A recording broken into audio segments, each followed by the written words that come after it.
إني أول سورة كوني نمنا سورة بال سورة كي كم بدي سون كوكي برات ترجع أنا أركين جرامر مرد واحد برباني دمنيبر ندي mana keessa maaltu fudhate jee barbaade dhabe isii biratti hin argee bara akkamitti achi dhaquu dandee garuu ibsi asirraan gaaffii qaba. Borsaawwan riipoortii keessa gate lakkaan achi.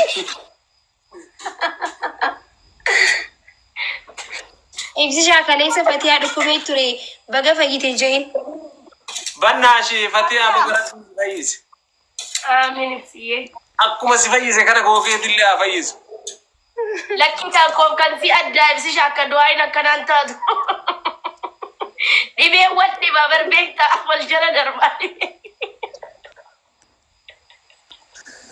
Maaltu beeka waan rabbi fayyuu dandeetti. Obboleetti wallaahi rabbiin si haa fayyisu. Garuu asumarraan ibsi wayi jaartiin kee jaartii seetiin maakiin se'in. Dhiirri beeka as keessa atuu jiru dhiira jagna taatee nageessitee hospitaala na ciibsitee gilkoosii natti kaasistee dooktarri isin tuni gurraacha jedhee sireerraa na kaasennaan morma isaa qabdee maaliif achirraa kaasta jettee wallaltee nin laalaabas dubbachuun dadhabe malee akka dhiiraatti dhaabbattee jechuudha dooktorootaan wallaltee qo'imee kogeetii usime maakii galateeffadhaa. Akka dhiiraatti jabaattee jechuudha maakiinas. Maal taati gogi? Fatia, 1 minute, please, sister. This is Maneshanchi. Maki! Await. Konjo. You know how much I love you, yeah? The first. Thank you so much. Mula to mi lubutia. Nah. In coffee, Gorba. Abba, when I'm going to jala hatte ranjani. Haye, no walumaan dabnee barsuurri san. Beri nyaatani. Odaa abbaa manaa hiiti. Cilaal sheer naa godhanii namni koomanti jira deemi surriif si shaafaas jira naan kooblaan du'e. Dubai rabbi achirraa na fidee jedhee surree kee achi baafatti naan jedhan biraa. Ay Oromoo.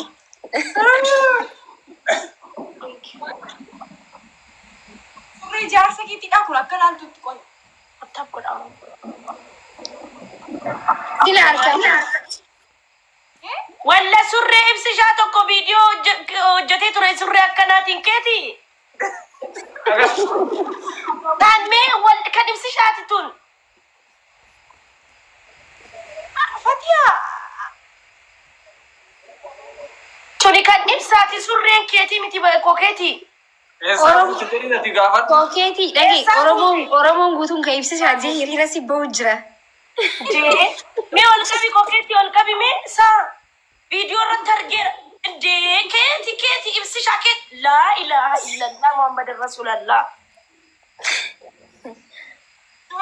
Surreen kun kan wallahi. Galchi surree namaati mamaraafu galchi. Surree isaa deebisi. Koomanti jalatti surree ibsaa deebisi ayin akkatti. Ay Oromoo. Hakiin rifeensi sirraa ammoo kan Mubaaraki.